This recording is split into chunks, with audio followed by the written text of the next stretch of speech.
नमो विष्णुपादाय कृष्णप्रेष्ठाय भूतले श्रीमते भक्ति वेदांत स्वामिनिति नामिने।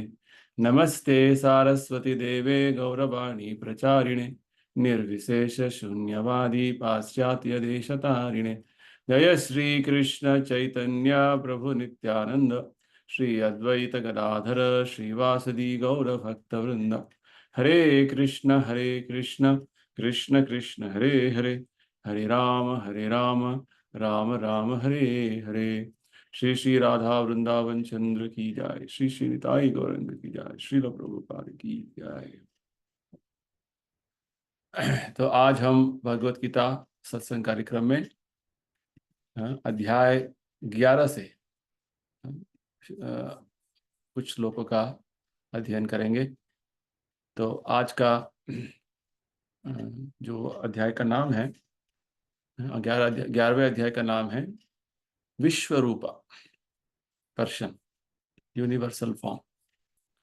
तो ये बहुत बढ़िया अध्याय है जिसमें भगवान अपना विश्व रूप दिखाते हैं, विश्व रूप दर्शन कराते हैं अर्जुन को।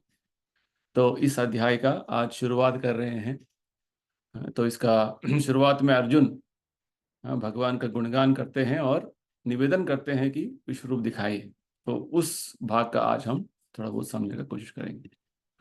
ये सभी सत्संग कार्यक्रम हो रहे हैं श्रील प्रभुपाद जी के प्रेरणा से, उनका कृपा से, जिन्होंने हमें भगवत गीता इतना सरल तरीके से उसका अनुवाद और व्याख्या दिया हुआ है, जो हम केवल उसका अध्ययन मात्र से हम जीवन में, आध्यात्मिक जीवन में बहुत आगे बढ़ सकते हैं। तो उनका, हमारा प्रभुपाद जी को हमारा कृतज्ञता व्यक्त करते हुए हम आगे बढ़ेंगे। श्रीपाद आदि शंकराचार्य जी द्वारा विरचित एक गीता महात्म्य का श्लोक देखेंगे, जहाँ पे आदि शंकराचार्य जी बोल रहे हैं गीता महात्म्य का चौथे श्लोक में, गीता सुगीता कर्तव्या किमन्यै शास्त्र विस्तरैः स स्वयं पद्मनाभस्य मुख पद्मा विनिसृता। चूंकि भगवत गीता भगवान के मुख से निकली है, अतएव किसी अन्य वैदिक साहित्य को पढ़ने की आवश्यकता नहीं रहती।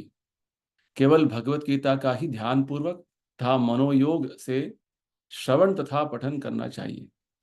केवल एक पुस्तक भगवत गीता ही पर्याप्त है, क्योंकि यह समस्त वैदिक ग्रंथों का सार है और इसका प्रवचन भगवान ने किया है।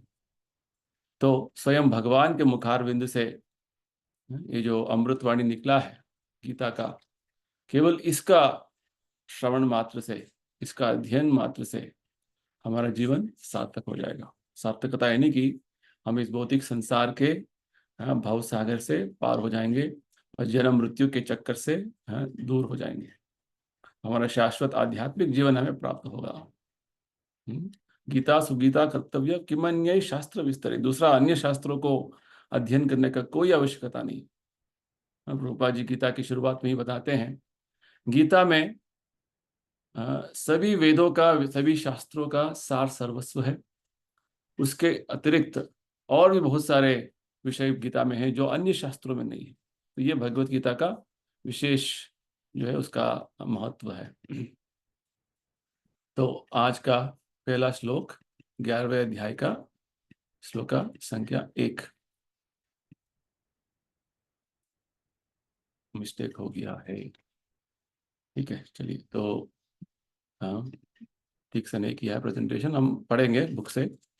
आप भी अपने गीता का बुक ले लीजिए सामने। 11वें अध्याय का पहला श्लोक है।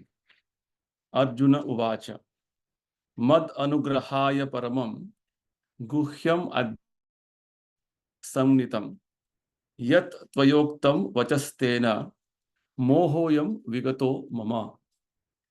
तो यहाँ पे अर्जुन भगवान को संबोधन कर रहे हैं कि भगवान, अब तक मैंने आपसे परमम गुह्यम अध्यात्म संज्ञितम, आपसे मैंने परम गुह्य ज्ञान का जो विचार है आपसे ग्रहण किया हुआ है, आपसे मैंने श्रवण किया हुआ है। ये आपका अनुग्रह है, आपकी कृपा है। और आपने बहुत कृपा करके मुझे इसे बताया हुआ है। यह त्वयोक्तम वचस्तेन, आपने बताया है, और इससे क्या हुआ है, मेरा मोहोयम विगतो, मेरा मोह संपूर्ण तरीके से विगत हो गया, यानी कि संपूर्ण तरीके से निकल गया। तो अर्जुन ये 11वें अध्याय का शुरुआत में बता रहे हैं कि भगवान की कृपा से उनका मोह नष्ट हो गया है। तो ये बहुत समझने वाली बात है। मोह नष्ट हो गया, क्या बात बोल रहे हैं अर्जुन वास्तव में। तो इस 11वें अध्याय में विशेषकर हम एक जो विषय समझने वाले हैं वो ये है कि भगवान कृष्ण सर्व कारण कारणम, वासुदेव सर्वमिति, इसके बारे में भगवान ने हमें 7वें अध्याय में बताया था।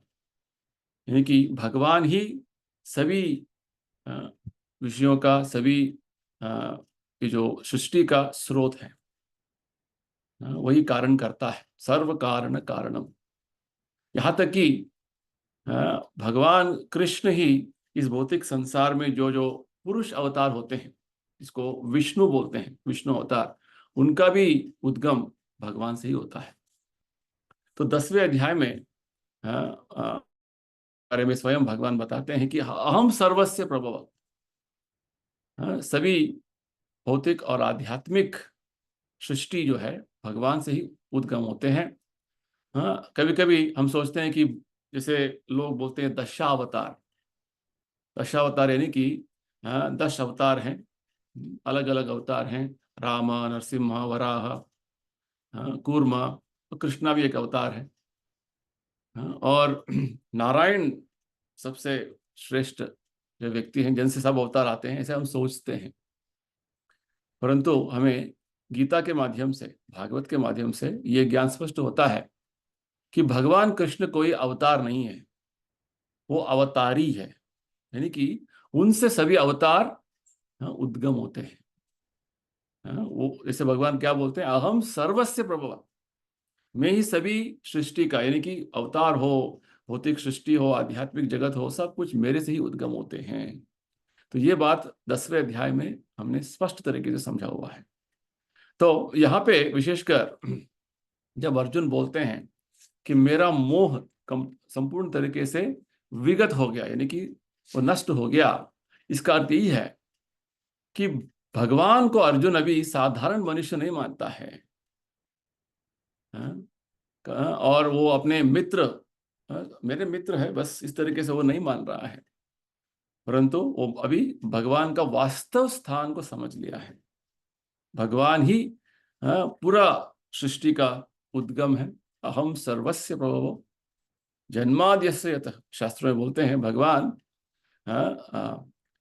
इस भौतिक संसार का सृष्टि, स्थिति, प्रलय सबका स्रोत है। तो इस तरीके से अर्जुन भगवान के विषय में संपूर्ण तरीके से उसका ज्ञानोदय हो गया है, साक्षात्कार हो गया है। और ये सब भगवान की कृपा से अर्जुन को ये सब सुविधा मिला हुआ है। और अर्जुन का विशेषकर मन में एक विचार आया है कि मैं तो भगवान को मान रहा हूं, कृष्ण का जो स्थान है मान रहा हूं, भगवान सर्वोत्तम है, भगवान सभी तरीके के स्रोत है, सभी चीजों का स्रोत है, भगवान ही अवतार का, सभी अवतारों का मूल है, वो अवतारी है। इस तरीके से मैं भगवान का स्थान को मान रहा हूं।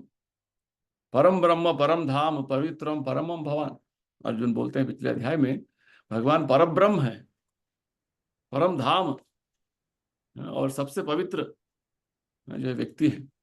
तो भगवान का स्थान का स्पष्टता और साक्षात्कार अर्जुन को हो गया है।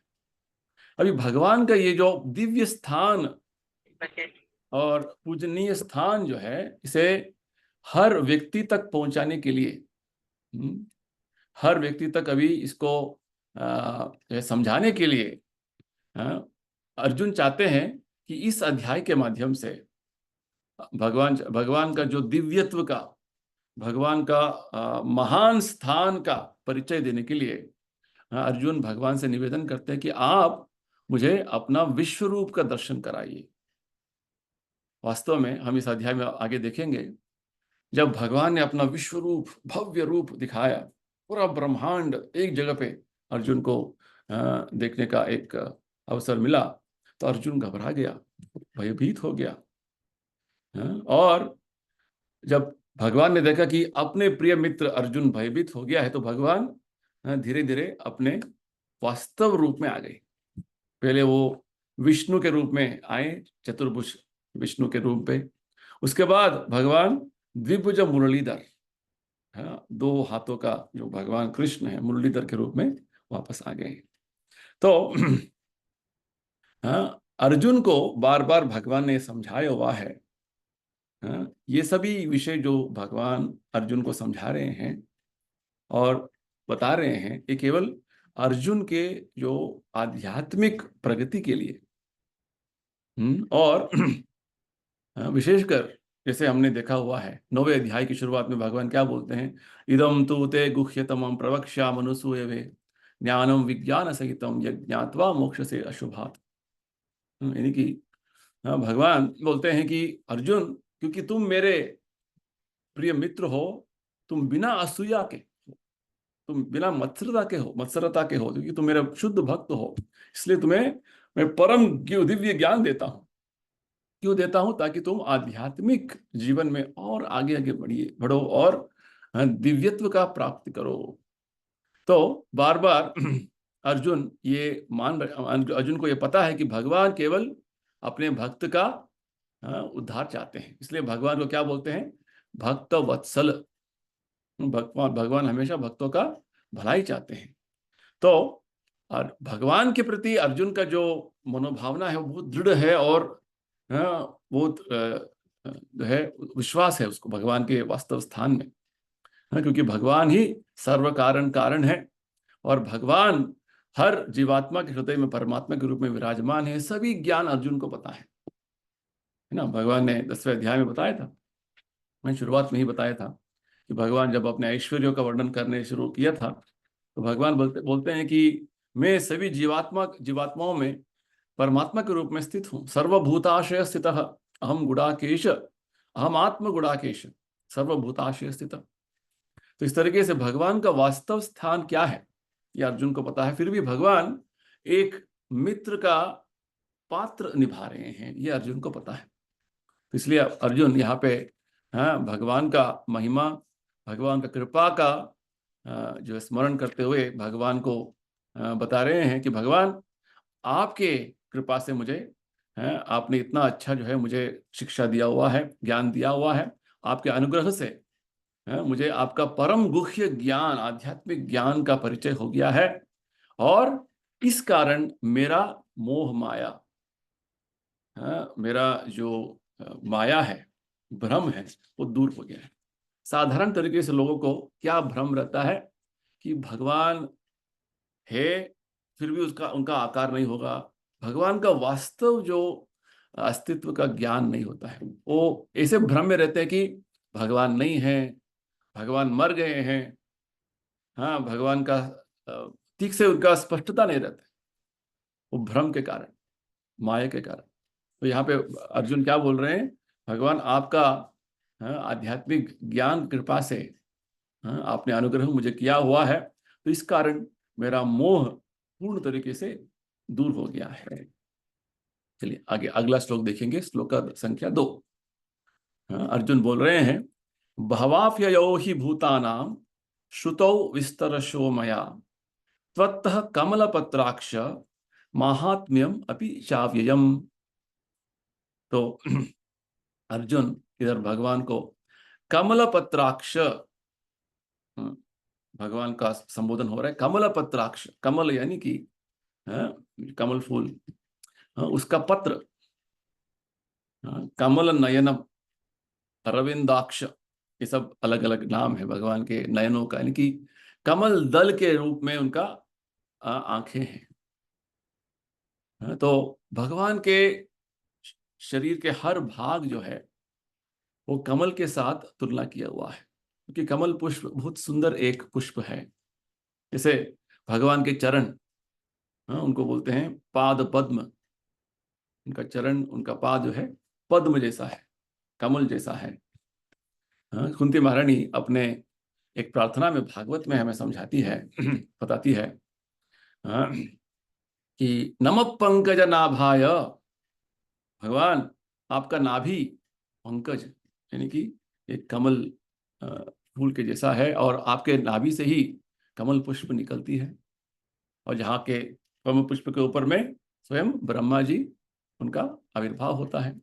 नमः पंकज नाभाय नमः पंकज मालिने। हाँ, आप कमल पुष्प के माला पहनते हैं। हाँ, नमः पंकज नाभाय नमः पंकज मालिने नमः पंकज नेत्राय। देखिए, कुंती महारानी भी भगवान का नेत्रों को, आंखों को, अक्षी को, हाँ, कमल पत्राक्ष से अर्जुन बता रहे हैं आपका नयन जो है, हाँ, वो कमल जैसे हैं। हाँ, ब्रह्मा जी भी यही प्रार्थना में बोलते हैं, अरविंद दलायताक्षम वेणुम क्वनंतम अरविंद दलायताक्षम। भगवान वेणु पकड़े हुए हैं, और उनका अक्षी जो है, आंखें जो हैं, अरविंद दलाय, अरविंद दल यानी कि कमल पत्र जैसे है। तो ये भगवान का एक, हाँ, एक संबोधन है।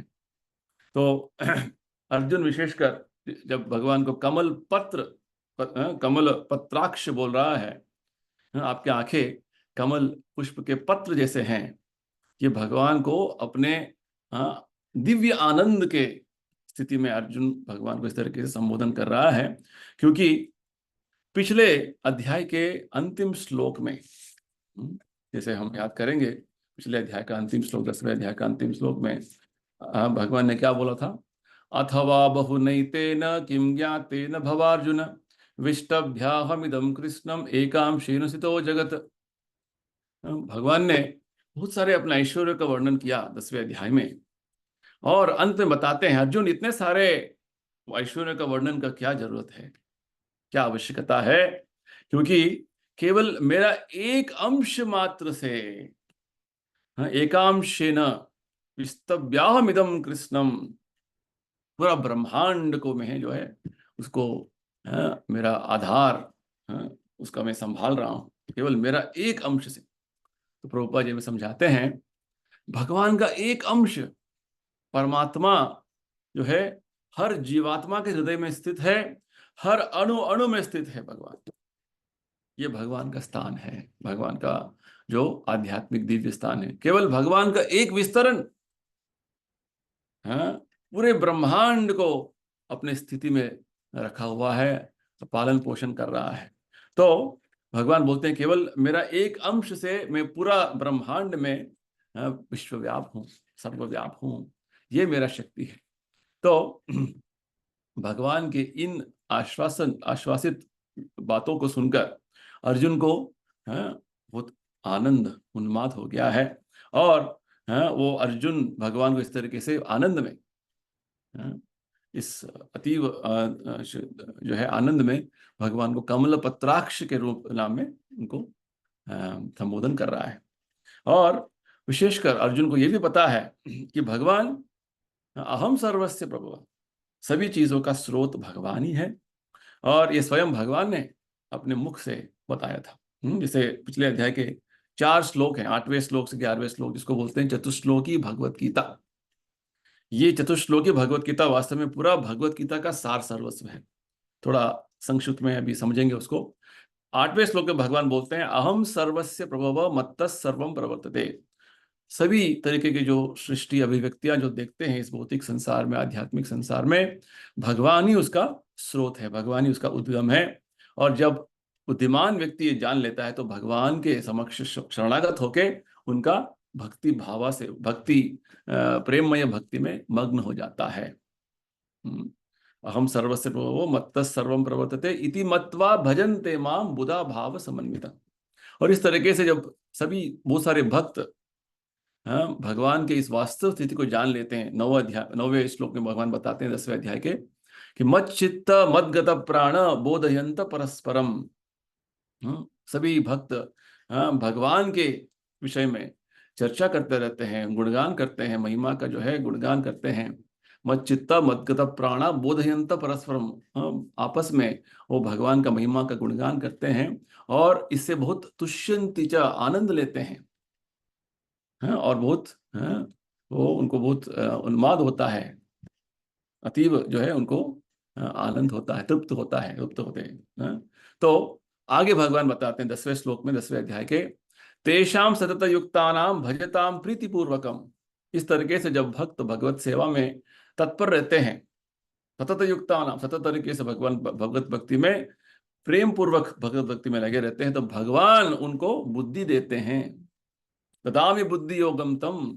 और भक्ति में कैसे आगे बढ़ना है, भगवान उनको बुद्धि देते हैं। यानी कि जब हम निष्ठा से, श्रद्धा से, प्रामाणिकता से भगवत भक्ति में लग जाते हैं, तो भगवान भक्त के हृदय में अंदर से उनको ज्ञान प्रदान करते हैं। सभी तरीके के जो मार्गदर्शन जो चाहिए वो भगवान स्वयं देते हैं। और 11वें श्लोक में, 10वें अध्याय के भगवान बताते हैं, तेषाम एवानुकंपार्थम अहम अज्ञानजम तमः। जब ऐसे भक्त भगवत भक्ति में हमेशा मग्न रहते हैं, तो ऐसे भक्त को भगवान अंदर से उनका अज्ञान, और उनका सभी तरीके का अंधकार जो है वो निकाल देते हैं, और स्वयं भगवान उनके अंदर में ज्योति, ज्ञान, ज्ञान का प्रकाश प्रज्वलित कर देते हैं। तो ये भगवान का विशेष कृपा है सभी भक्तों के प्रति। तो इस तरीके से चतुश्लोकी भगवत गीता का भगवान ने बहुत अच्छी तरीके से वहां पे अर्जुन को समझाया हुआ था। तो अर्जुन भगवान भगवान के वास्तव स्थान से पूर्ण अवगत है, और स्वयं भगवान से ये सभी विवरण उन्होंने सुना हुआ है। और एक और बात अर्जुन को ये पता है, जैसे इधर भगवान का बारे में बता रहे हैं अर्जुन, भवाप्ययौ ही भूताना, दूसरे श्लोक में अर्जुन भगवान को बता रहे हैं कि भगवान, कि आपसे मैंने संपूर्ण तरीके से विवरण सुना हुआ है, ज्ञान प्राप्त किया हुआ है कि ये सभी जीवात्माओं का उनका आविर्भाव और तिरोभाव, उनका आगमन और फिर से वापस जाने का जो बात है, भव अप्ययौ, क्योंकि जीवात्मा का विनाश नहीं है, वो व्यक्त होते हैं, अव्यक्त होते हैं। क्योंकि उनको एक शरीर मिलता है, फिर से वो शरीर से निकलकर विष्णु के शरीर में समा जाते हैं। फिर से ब्रह्मा जी के सृष्टि के बाद ब्रह्मा जी सृष्टि करते हैं, फिर से उनको शरीर मिलता है। तो ये सभी विषय जो है भगवान आपने मुझे बताया हुआ है, परंतु आपका जो स्थान है हमेशा दिव्य रहेगा और दिव्य है। आप इन सभी तरीकों के गतिविधियों से कोई आपको लेना देना नहीं है। ये केवल आप जीवात्माओं को जब तक वो स्वयं अपने इच्छा से आपका सेवा करने का मनोकामना नहीं करते हैं और उसमें लगते नहीं है, तब तक उनको ये जो व्यवस्था आपने बनाया हुआ है। ये बहुत अच्छी बात भगवान के बारे में अर्जुन समझा रहे हैं इधर, कि वास्तव में हम सोचेंगे कि हम जैसे जन्म मृत्यु के चक्कर में पड़े हुए हैं, भगवान भी उन नियमों से बद्ध हैं, ये गलत है। भगवान कोई भौतिक तरीके के नियमों से बद्ध नहीं है। जब भगवान का अवतार होता है तो स्वयं भगवान अपने इच्छा से अवतरित होते हैं, और वो कोई कर्म बंधन से, कर्म के जो नियमों से बद्ध नहीं है, बाध्य नहीं है। वो हमेशा स्वतंत्र है, इसलिए उनका जो आविर्भाव हो, उनका अवतार हो, उसको लीला बोलते हैं। लीला यानी कि तो भगवान स्वयं अपनी इच्छा से आते हैं और यहाँ पे जो आवश्यकता है उसे करते हैं और फिर से वापस जाते हैं। तो इस तरीके से भगवान यहाँ पे उनका आविर्भाव और वापस अपने धाम वापस जाने का जो बात है, ये हमारे जो इस भौतिक संसार में कर्म बंधन का जो चक्कर चल रहा है उस तरीके का विषय नहीं है। तो वास्तव में भगवान का जो अस्तित्व हमेशा शाश्वत सनातन रहता है। उनका जो व्यक्तित्व जो है, ऐसे नहीं कि जैसे कुछ आध्यात्मिकवादी हैं जिनको मायावादी बोलते हैं, वो बोलते हैं कि भगवान वास्तव में उनका आकार नहीं है, स्वरूप नहीं है, वो निराकार है। जब इस भौतिक संसार में आते हैं तो एक स्वरूप ले लेते हैं और फिर से जब वापस जाते हैं तो उनका निराकार, निर्विशेष हो जाता है। ये गलत है। भगवान का अपना व्यक्तिगत स्वरूप है, आध्यात्मिक लोक में अपना व्यक्तिगत स्वरूप है, और भगवान का शक्ति हर जगह सर्वव्याप है। तो ये भगवान का योगमैश्वरम 9वें अध्याय में हम थोड़ा याद करेंगे तो अर्जुन यही बात बताते हैं, मया रतम इदम सर्वम जगद अव्यक्त मूर्तिना मत्स्थानि सर्वभूतानि नतेश हम अवस्थितः। हाँ, तो भगवान के बारे में अर्जुन बोलते हैं, भगवान आपके शक्ति इस इतने जो है सर्वव्याप है, हर जगह मौजूद है, परंतु फिर भी आप अपने आध्यात्मिक दिव्य स्थान में रहते हैं, अपने आध्यात्मिक दिव्य स्वरूप में उपस्थित हैं, अपने शक्ति जो है हर जगह मौजूद है। तो ये वास्तव में अर्जुन यहाँ पे बता रहे हैं कि आप आपका महत्व जो है महत्व जो है महात्म्यम महिमा, ये आपका महिमा आपकी कृपा से, हाँ, आपका जो अचिंत्य जो शक्ति है, हाँ, इसका ऐश्वर्य का अनुभव आपकी कृपा से मुझे हुआ है भगवान। तो वास्तव में यहाँ पे अर्जुन भगवान का प्रार्थना कर रहे हैं और उनका कृपा याचना कर रहे हैं। आपके कृपा से ही भगवान मैं आपके बारे में जान पा रहा हूँ, आपका महिमा का गुणगान कर पा रहा हूँ, आपका संपूर्ण ज्ञान आपकी कृपा से, योगम ऐश्वरम, आपका दिव्य शक्ति का अनुभव आपकी कृपा से मुझे हो रहा है। तो पहले श्लोक में अर्जुन ने क्या बताया, भगवान आपकी कृपा से मुझे आपका दिव्य ज्ञान का अनुभव हुआ है, उसका परिचय हुआ है, और इससे मेरा मोह, यानी कि जैसे साधारण लोग मोह में है, माया में है, वो माया से मैं बाहर हूं, क्योंकि मैं आपका वास्तव अस्तित्व का परिचय मुझे अभी हो गया है। और विशेषकर आपका जो परिचय है सबको देना है, आपका वास्तव अस्तित्व का, ये मैं चाहता हूं, इसलिए आपको जो है आपका विश्व रूप का दर्शन कराने का मैं निवेदन करूंगा। आगे अर्जुन ये बताएंगे। और दूसरे श्लोक में अर्जुन क्या बोल रहे हैं, भगवान आप कमल पत्राक्ष, यानी कि आपके आंखें जो हैं कमल दल के रूप में हैं, और आपने विस्तार में मुझे जीवात्माओं का आगमन और अवगमन के जो सभी विषय आपने बताया हुआ है, और आपकी जो महिमा का स्वयं आपने जो विवरण दिया मुझे, आपकी कृपा से मुझे उसका साक्षात्कार हो गया है। ठीक है। तीसरे श्लोक में अर्जुन बता रहे हैं, एवं एतद यथात्वम आत्मानं परमेश्वर दृष्टुम इच्छामि ते रूपम ऐश्वरम पुरुषोत्तमा। तो यहाँ पे अर्जुन भगवान को पुरुषोत्तम, यानी कि सभी पुरुषों में उत्तम, सबसे श्रेष्ठ व्यक्ति जो है वो भगवान है। तो भगवान को दो शब्दों से अर्जुन संबोधन कर रहा है, पुरुषोत्तम और आत्मानं परमेश्वर, जिनका स्वरूप सबसे परम है, वो व्यक्ति जो है स्वयं वो व्यक्ति मेरे सामने खड़े हैं। एवं एतद यथात्वत्म, यथारूप में भगवान अर्जुन के समक्ष खड़े हैं, साक्षात खड़े हैं। जैसे कुरुक्षेत्र युद्ध भूमि में स्वयं भगवान अर्जुन के सारथी बनकर वहां पे उपस्थित थे। तो अर्जुन बोल रहे हैं, भगवान आप अपने दिव्य स्वरूप में, जो वास्तव में आप पुरुषोत्तम हैं, आप जो है आत्मानं परमेश्वर है, आपका स्वरूप परम स्वरूप है, ईश्वर परम कृष्ण सच्चिदानंद विग्रह। ब्रह्मा जी अपने प्रार्थना में बोलते हैं, भगवान का स्वरूप का दर्शन क्या है, ईश्वर परम कृष्ण, भगवान परम ईश्वर है, और उनका स्वरूप सच्चिदानंद विग्रह, यानी कि पूर्ण शाश्वत अस्तित्व का, पूर्ण ज्ञान का, पूर्ण आनंद का स्वरूप है। उसका विरुद्ध में हमारा जो अस्तित्व का थोड़ा विश्लेषण करेंगे, तो हमारा अस्तित्व असत, अचित और निरानंद, यानी कि ये जो शरीर हमें मिला हुआ है ये शाश्वत नहीं है, एक दिन ये खत्म हो जाएगा, अशाश्वत है, इसलिए इसको असत बोलते हैं। और हमारा अज्ञान ही अज्ञान भरा है हमारे दिमाग में, हम कौन हैं, हम इधर क्यों आए हैं, हमारा वास्तव कर्तव्य क्या है पता नहीं। सब लोग सोच रहे हैं कि मैं शरीर हूँ और मुझे इस संसार में पैसा कमाना है, बस अपना जीवन चलाना है, बस इसी अल्प बुद्धि में हम रहते हैं। और निरानंद, हर कदम पे इतने सारे जो दुखों का महसूस करते जाते हैं, फिर भी हम इससे झेलते रहते हैं, और बस कभी आनंद मिलेगा भागते रहते हैं। तो ये हमारा अस्तित्व है, हमारा स्वरूप है, असत अचित निरानंद।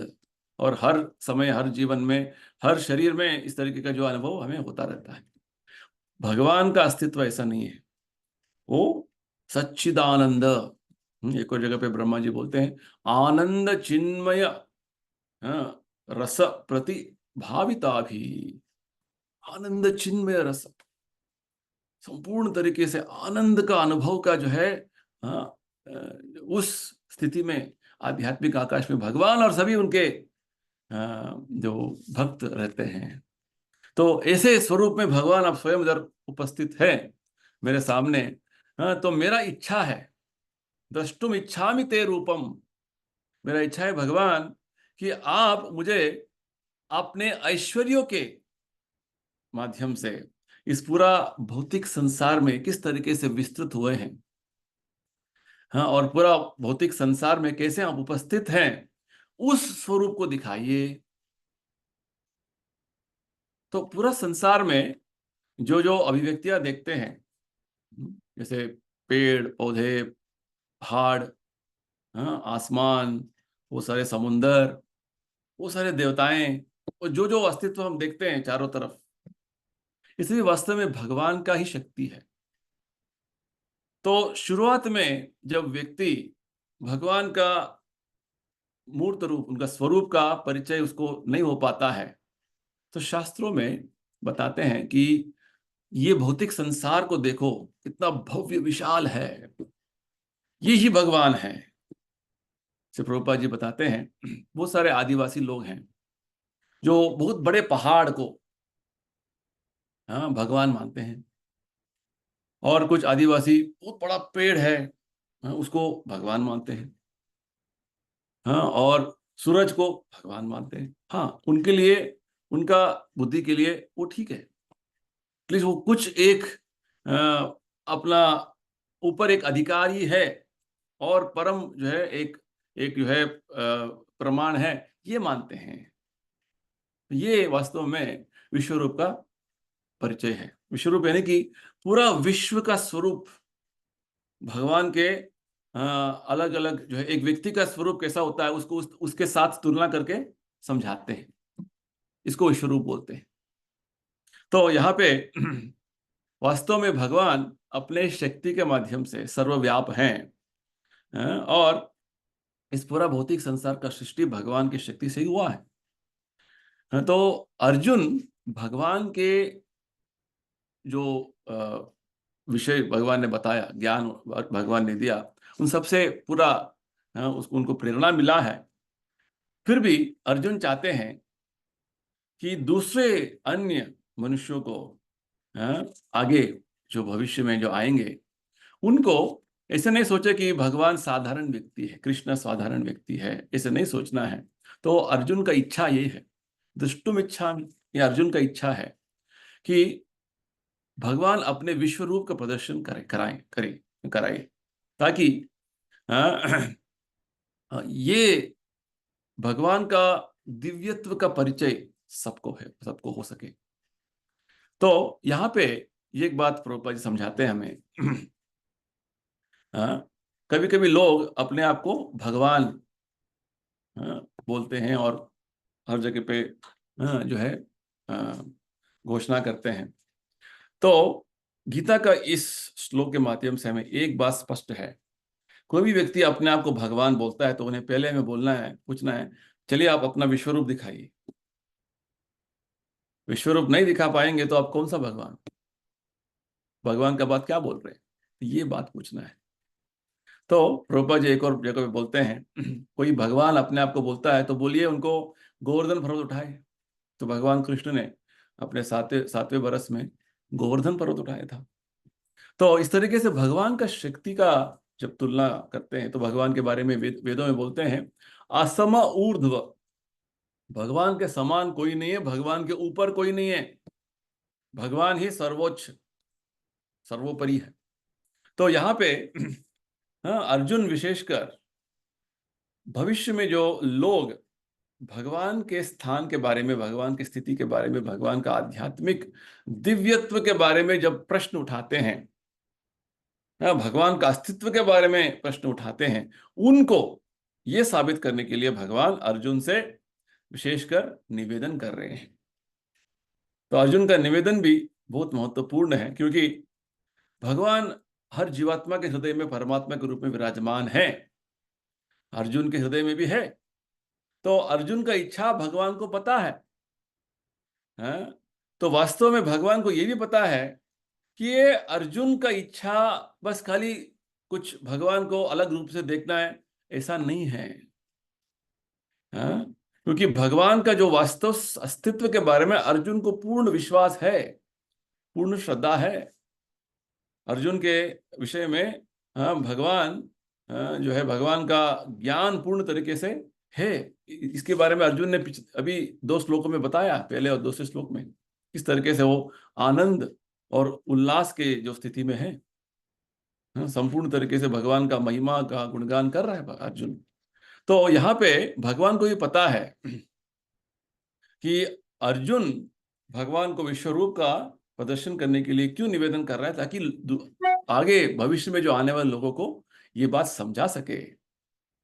हाँ, अपने व्यक्तिगत स्तर पर अर्जुन को कोई जो है ये साबित करने के लिए और ये समझने के लिए नहीं था कि हाँ अभी चलो भगवान, आप कृष्णा हमें आपका विश्व रूप दिखा दो। अर्जुन अपने लिए जो है कुछ अपना विश्वास के लिए नहीं कर रहे थे। भगवान भगवान के बारे में पूर्ण विश्वास अर्जुन को है। वो दूसरे लोगों के लिए, आगे आने वाले जो भविष्य में बहुत सारे नास्तिक आएंगे, बहुत सारे अन्य लोग आएंगे, उनको विश्वास जगाने के लिए अर्जुन से, भगवान से अर्जुन निवेदन कर रहे हैं। तो वास्तव में भगवान को पता है कि अर्जुन एक तरीके का मानदंड अभी वो बना रहे हैं, ताकि भविष्य में जो है बहुत सारे लोग अपने आप को जो भगवान बोलेंगे, भगवान के अवतार बोलेंगे, उनके लिए एक चुनौती हो जाएगा कि भगवान ने विश्व रूप दिखाया था, आप भी दिखा विश्व रूप। कि पूरा विश्व रूप का वर्णन आएगा अभी इस अध्याय में। अर्जुन विश्व रूप को देखकर प्रार्थना करेंगे, वो हम बाद में उसका समझेंगे। तो इस श्लोक से, तीसरे श्लोक से अर्जुन भगवान को बोल रहे हैं कि भगवान, आपके स्वयं दिव्य रूप में, पुरुषोत्तम परम स्वरूप में आप मेरे सामने खड़े हैं। आपसे मेरा निवेदन है कि मेरा इच्छा एक है कि आप अपने विश्व रूप का प्रदर्शन कीजिए, वो रूप जिसमें आप पूरे ब्रह्मांड में अलग अलग अपने शक्तियों के माध्यम से सर्वव्याप हैं। ये अर्जुन का निवेदन है। आगे जो है अर्जुन एक और एक और जो है निवेदन कर रहे हैं। मन्यसे यदि तच्छक्यम मया द्रष्टुम इति प्रभो योगेश्वर ततो मे त्वं दर्शयात्मानम अव्ययम। मन्यसे, हाँ, आपको ठीक लगे तो भगवान, हाँ, और आप उसे समंजस माने, आप ठीक माने तो, हाँ, और मेरा शक्ति, मेरा जो है, मुझे वो योग्यता है, आप समझेंगे तो कृपा करके, हाँ, आपका जो है स्वरूप मुझे दर्शन, आपका स्वरूप का दर्शन भाग्य मुझे दीजिए। आपका दिव्य रूप यानी कि आपका जो विश्व रूप का दर्शन भाग्य मुझे दीजिए। मया द्रष्टुम इति प्रभो, क्योंकि आप योगेश्वर हो। योगेश्वर यानी कि सभी योग सिद्धियों का स्वामी है भगवान। भगवान कृष्ण को योगेश्वर बोलते हैं। अंत में भी, गीता के अंत में भी संजय इसी श्लोक से गीता का अंत करते हैं। यत्र योगेश्वर कृष्ण यत्र पार्थ धनुर्धर तत्र श्री विजयो भूतिर ध्रुवो नीतिर मतिर मम। यहाँ पे भगवान कृष्ण योगेश्वर हैं। योगेश्वर यानी कि सभी योग सिद्धियों का स्वामी। तो आप योगेश्वर हैं। आप किसी तरीके का जो है अद्भुत योग माया दिखा सकते हैं। तो कृपा करके दर्शयात्मानम अव्ययम, वो स्वरूप, विश्व रूप का जो है दर्शन मुझे कराइए भगवान। हाँ, यदि आप सोचते हैं कि मैं उसके लिए योग्य हूं। तो यहाँ पे बहुत विनम्रता का जो एक भावना अर्जुन ने धारणा किया हुआ है। ऐसा नहीं कि हम भगवान से एक तरीके का ऑर्डर करेंगे। हाँ, भगवान को, भगवान आ जाइए, मुझे आपको देखना है। नहीं, ये भक्त का भावना, भक्त का जो है ये मनोभावना नहीं है। भक्त हमेशा विनम्र रहते हैं, भगवान के सामने याचना करते हैं, भगवान से प्रार्थना करते हैं। हाँ, प्रभुपाद जी बोलते हैं भगवान हमारा सेवक नहीं है कि जब भी आप बुलाएंगे भगवान आ जाएंगे। नहीं, आपका भक्ति भावना से प्रसन्न होकर भगवान जैसे उनका इच्छा है तभी वो प्रकाशित होंगे स्वयं। प्रभुपाद जी उदाहरण देते हैं एक जगह पे, जैसे अभी शाम हो गया, रात और बीते बीते बीतने और ज्यादा हो जाएगा तो सूरज तो और डूब गया, सूर्यास्त हो गया। आप कितने भी अभी कोशिश करेंगे सूरज को मुझे देखना है, संभव नहीं है। आपको प्रतीक्षा करना है, जब सूरज अपने आप सुबह फिर से सूर्योदय होगा तभी आप सूरज को देख पाएंगे। ठीक उसी प्रकार भगवान का दर्शन भाग्य, भगवान का कृपा जो है वो हमारे अ, जो है प्रार्थना से, हमारे जो है ऑर्डर करने से नहीं होगा। जब भगवान इच्छा करेंगे तभी हो सकता है। तो ये बात हमें समझना है, क्योंकि हम वास्तव में बहुत छोटे आत्मा हैं, अणु आत्मा हैं। हम जीवात्मा, इतना हमारा शक्तियां सीमित है, और भगवान अगाध अपार भगवान है। ऐसे नहीं कि भगवान जब भी हम उनको बुलाएंगे, जब भी हम चाहते हैं उनको देखना है, वो दौड़ के आ जाएंगे, नहीं। ये बात हमें एक बात समझना है। तो अर्जुन का ये जो निवेदन है इधर यहाँ पे, क्योंकि अर्जुन तो साधारण व्यक्ति नहीं थे, महान भक्त है। स्वयं भगवान बोलते हैं भक्तों में सखा चेती। अर्जुन तुम मेरे प्रिय भक्त हो और मेरे सखा हो। इतना जो है घनिष्ठ संबंध होने के बावजूद अर्जुन के जो मनोभावना का इधर हमें थोड़ा बहुत समझना है, किस प्रकार भगवान से प्रार्थना कर रहे हैं। हाँ? तो भगवान को समझना, भगवान को जानना हम जैसे छोटे आत्माओं का बस का बात नहीं है। जब स्वयं भगवान प्रकाशित होंगे, स्वयं भगवान कृपा करके हमें जो है उनका दर्शन देंगे, भाग्य देंगे, तब हम भगवान को समझ पाएंगे। ये बहुत बड़ा महत्वपूर्ण बात है। शास्त्रों में एक बात बताते हैं, अथ श्री कृष्ण नामादि न भवेद ग्राह्यम इंद्रिय सेवोन्मुखे ही जिह्वादौ स्वयं एव स्फुरत्यद। हमारे जो जड़ इंद्रिय हैं, इन इंद्रियों के माध्यम से भगवान कृष्ण का दिव्य नाम, उनका रूप, उनका लीला का परिचय नहीं हो पाएगा। हाँ, भगवान का स्वरूप दिव्य है, भगवान का नाम दिव्य है, फिर भी उसका दिव्यत्व का अनुभव हमें नहीं हो रहा है, क्योंकि हमारा इंद्रिय जड़ है। अतः श्री कृष्ण नाम आदि न भवेद ग्राह्यम इंद्रिय। तो कैसे भगवान को जान पाएंगे? सेवोन्मुखे ही जिह्वादौ स्वयं एव स्फुरत्यदः। जब हम अपने सेवा में मग्न रहेंगे, भगवत सेवा में, और ये सेवा शुरू होता है हमारे जिह्वा से। हमारे जिह्वा से सेवा शुरू होता है कैसे? भगवान का नाम का उच्चारण करके उसे ध्यान से सुनने का। हरे कृष्ण कृष्ण कृष्ण हरे हरे, हरे राम राम राम हरे हरे। बस बहुत ध्यान पूर्वक इसका स्पष्टता से हम जब जप करके इसे श्रवण करेंगे और इसे करते जाएंगे, भगवान जैसे उनका इच्छा है तब वो हमें कृपा करेंगे। भगवान के जो कृपा के लिए हमें याचना करना है, प्रार्थना करना है, भीख मांगना है, और जैसे जब भगवान इच्छा है उनका, इस तरीके से वो भगवान कृपा करेंगे। परंतु भगवान भी, शास्त्रों में बोलते हैं कि भगवान भी बहुत दयालु है अपने भक्तों के प्रति, भक्त वत्सल है, तुरंत भक्त का बात सुन लेते हैं, ये भी है। तो फिर भी भक्त का जो मनोभावना यह है कि वो कुछ भगवान को ऑर्डर नहीं देते, ऑर्डर नहीं देंगे। जैसे भगवान का इच्छा है ऐसे हम उसे स्वीकार करें।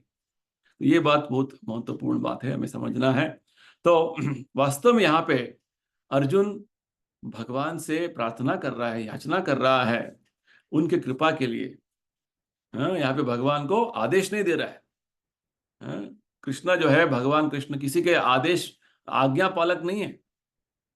भगवान अपना स्व इच्छा से, जब भक्त के भक्ति से प्रसन्न होते हैं, वो अपने स्व इच्छा से जो है कृपा करते हैं, ये बात है।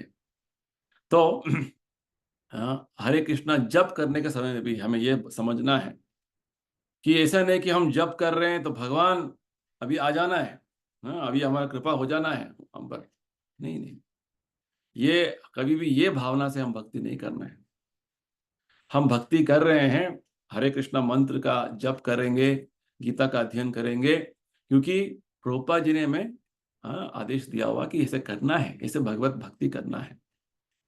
और जैसे भक्ति भगवत भक्ति हम करते जाएंगे बहुत श्रद्धा से, प्रभुपाद जी को तृप्त करने के लिए, भगवान को तृप्त करने के लिए।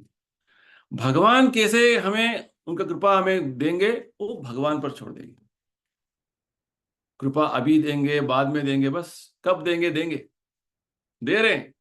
अभी इतना जो है हमें रुचि आया है, हाँ हर हफ्ते में एक बार गीता का अध्ययन करने का जो है मौका मिला है, गीता को इतना तो कृपा मिला है, पहले ये भी नहीं था।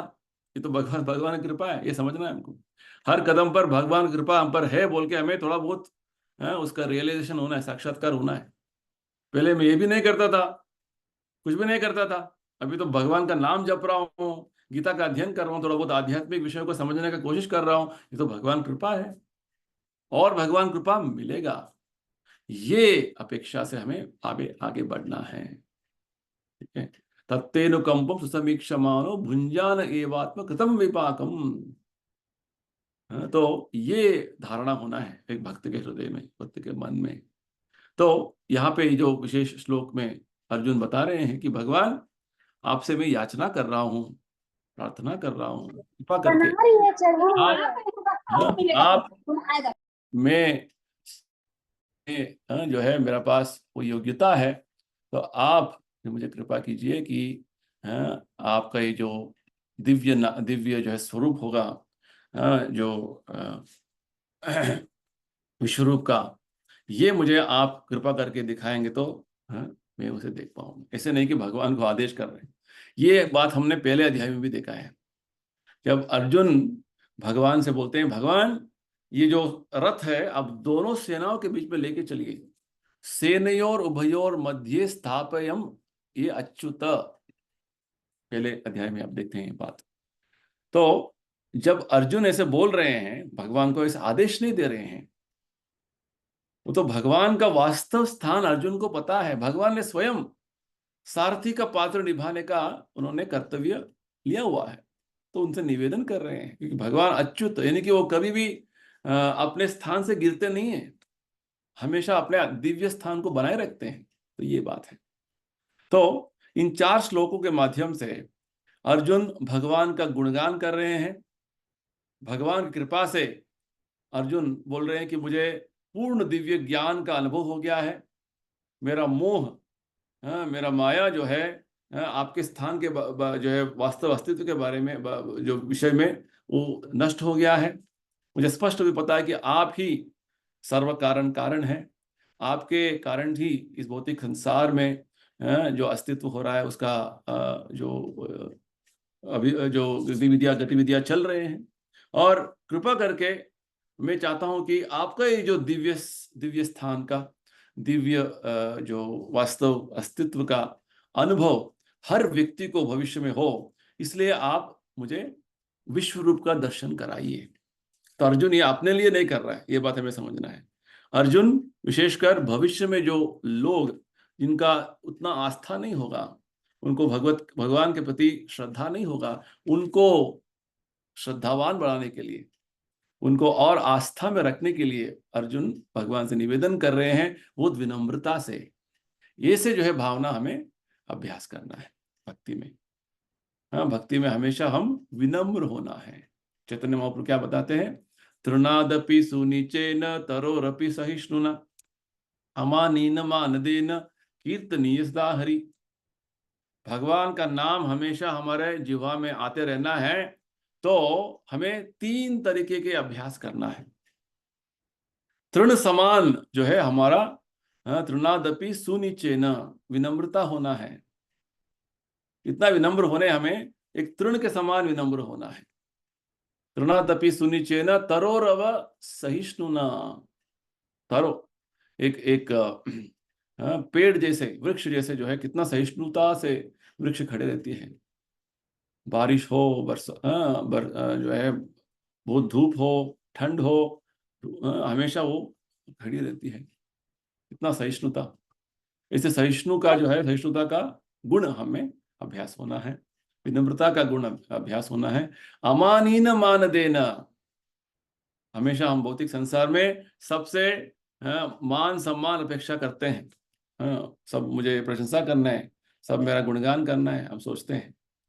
परंतु चैतन्य महाप्रभु बोलते हैं, कोई दूसरे व्यक्ति मुझे मान सम्मान दे नहीं दे, हम सबको मान सम्मान देंगे। अमानीन मान, तीन विषय बोलते हैं। विनम्रता, सहिष्णुता और मान शून्यता। ये तीन विषय जब हम हमारे आचरण में लेके आएंगे, तभी जो है हम भगवान के नाम का हमेशा गुणगान कर पाएंगे, शुद्ध भक्त बन पाएंगे। जैसे अर्जुन है, इस तरीके का जो है भावना में भगवान को प्रार्थना कर रहा है, ये बात हमें समझना है। एक और विषय जो है, जैसे ही भगवान के अपने विश्व रूप का दर्शन कराने के लिए अर्जुन निवेदन कर रहा है, उसी प्रकार भागवत में हमें दो उदाहरण मिलते हैं अलग अलग प्रसंगों में।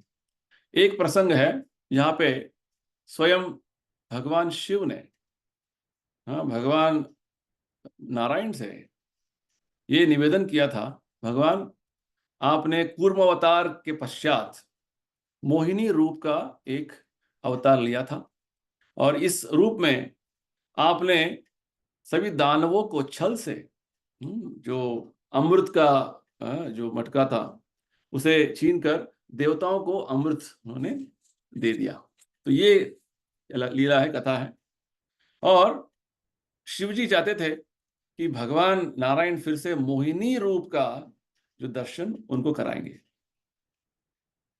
हाँ, भगवान वास्तव में सर्व सुंदर है, सर्वांग सुंदरम, मधुरम, अधरम मधुरम, नयनम मधुरम।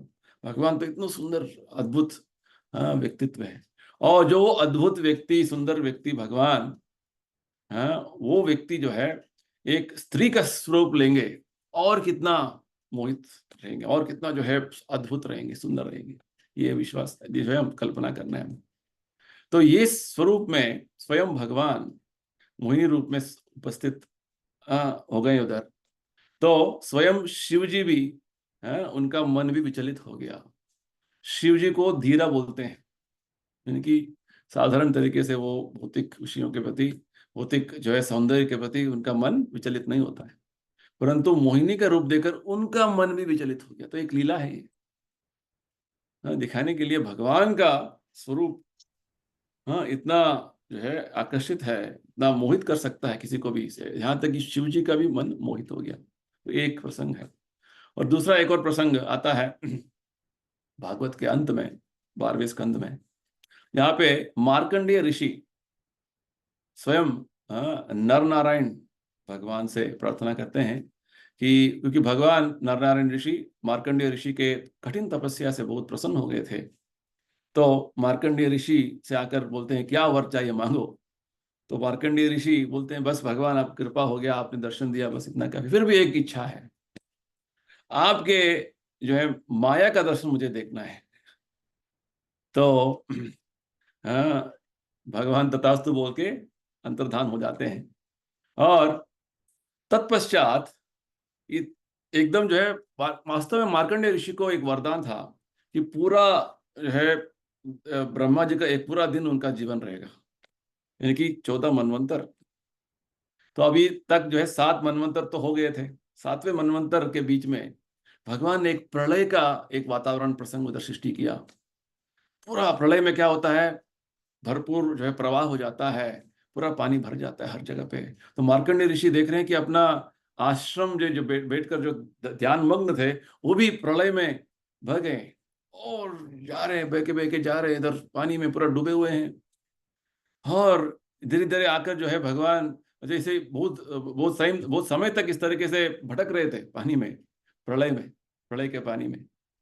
और धीरे धीरे जब तैरते तैरते एक जगह पे ऐसे पहुंचे, वहां पे जो एक वट वृक्ष था, यहाँ पे भगवान अपने बाल स्वरूप में अपने ही चरण को जो है वो उसको चूस रहे थे, चरण के एक उंगली को चूस रहे थे। उसको वटवृक्ष वटपत्र शाही बोलते हैं। तो इसका दर्शन उनको हुआ। तो इस तरीके से कुछ समय के लिए भगवान ने अपना माया का दर्शन कराया मार्कंडेय ऋषि। तो ये भी हमें दो प्रसंग आते हैं भागवत में समझने के लिए। यहाँ पे विशेषकर अर्जुन ने भगवान के विश्वरूप का दर्शन करने का निवेदन किया हुआ है। और विश्वरूप क्या है, किस तरीके का अद्भुत विश्वरूप है, अद्भुत जो स्वरूप है वो देखेंगे। अलग अलग तरीके का जो एकदम मन जो है हमारा हिल जाएगा, इतना जो है अद्भुत वर्णन आएगा, अभी देखेंगे। तो उसका पूर्ण विवरण हमें मिलेगा ये अध्याय में, बहुत बढ़िया विवरण मिलेगा। तो हम अगले सत्संग कार्यक्रमों में इसका अध्ययन करेंगे। और अंत में भगवान बहुत अच्छा जो है उपदेश अर्जुन को इस अध्याय में देते हैं, वो भी हम देखेंगे। तो अभी हम इसी श्लोक के साथ हमारा आज का सत्संग कार्यक्रम समाप्त। किसी को कुछ प्रश्न है, कुछ पूछना है? Any questions, any clarifications? Hare Krishna प्रभु जी। यस। इसमें गाना भी है ना प्रभु जी, दामोदर माधवेदी करार वही उसी कहती वही उसी सिचुएशन पे है ना? दामोदर वो माधव जो तो बहुत सारे लीलाओं का वर्णन करते हैं, ये भी एक लीला है ये वटपत्र। भी एक लीला है, उसने देखा था उसको, मतलब हाँ बहुत सुंदर है एक्चुअली, जैसे लिखा है वैसे ही उसमें दिखाया है। हरे कृष्ण प्रभु। हरे कृष्ण, धन्यवाद। ठीक है, बहुत तो सुंदर। समाप्त करेंगे। आज कल से जो है पूरा वृंदावन में और सभी मंदिरों में भगवान राधा कृष्ण की झूलन सेवा शुरू हो गई है। तो इस झूलन सेवा विशेषकर ये चतुर्मासी के पहले महीने का जो अंत में ये होता है और 19 तारीख तक चलेगी। आप सब जो है इस झूलन यात्रा में भाग लीजिए। लाइव है, 8 बजे से कार्यक्रम शुरू होगा। तो इसलिए हमने आज का कार्यक्रम थोड़ा जल्दी रखा है ताकि आप सब लोग गीता का जो है श्रवण भी करें और भगवान का दर्शन भी करें। ठीक है, तो हम आशा रखते हैं कि आप फिर से अगले हफ्ते में अगले श्लोकों का जो है अध्ययन करते हुए भगवान का कृपा याचना करेंगे, क्योंकि अगले हफ्ते में भगवान का जन्माष्टमी कार्यक्रम है, भगवान के जन्मदिन का कार्यक्रम है। ठीक है, उससे पहले एक दिन पहले हम अध्ययन करके भगवान कृपा प्रार्थना करेंगे। ठीक है, तो सबको धन्यवाद। जय श्रील प्रभुपाद। श्रीमद् भगवत गीता की जय। श्रील प्रभुपाद की जय।